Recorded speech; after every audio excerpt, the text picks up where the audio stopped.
Nē, tas nav optiskais māns, un tas nav arī Valda Valtera dubultnieks. Pametis treneru darbu, Valdis šobrīd trenējas kopā ar komandu, un pilnīgi iespējams, mēs varēsim viņu atkal redzēt basketbola laukumā.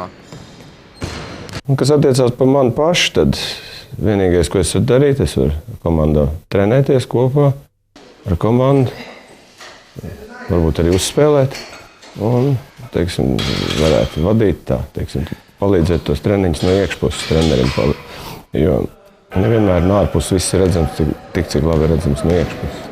Katrā gadījumā kā spēlētājiem ir 5 reizes vieglāk. Praktiski nav nekāda nervu patēriņš, pilnīgi nekāds. Vienkārši fiziski izlādēšanās un tāda pašatdeva. Teiksim, trenerim nav fiziskā, bet ir tikai nervu izlādēšanās. Un praktiski tas diezgan vienveidīgs darbs. Valters bija, ir un būs individualitāte, un treneriem ar viņu nav bijis viegli. Acīm redzot, Nikolais Balvačovs zina, ar ko riskē. Būtu muļķīgi spēlēt kaut kur augstāk, jo tāpēc, kad tā stratēģija ir pareiza, lai jaunie dabūtu spēlēt tieši tās Ziemeļlīgas starptautiskos mačos. Šeit LBL iekšienē Igors pierādījis, ka viņš te labākais saspēles vadītājs. Tāpēc vien interesanti. Es neko negribu pierādīt. Es vienīgais, ja es spēlētu, tad es vienkārši sakārtot komandu.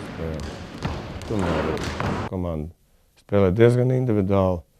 Nav teiksim, tādas, varbūt vairāk komandas darbības. Ja, un, teiksim, atrodoties laukumā, censtos tieši uzbrukumu sakārtot. Ja, teiksim, kāds piespēles, izvirzīt metienos. Praktiski ir arī no treniņu viedokļa. Trenerim ir labāk, kad ir vairāk spēlētāji. Un es šobrīd tāds aizvietojamais zirdziņš, kur var, teiksim, palīdzēt treniņos, var palīdzēt. Varbūt arī spēlēs. To es vēl izlemšu.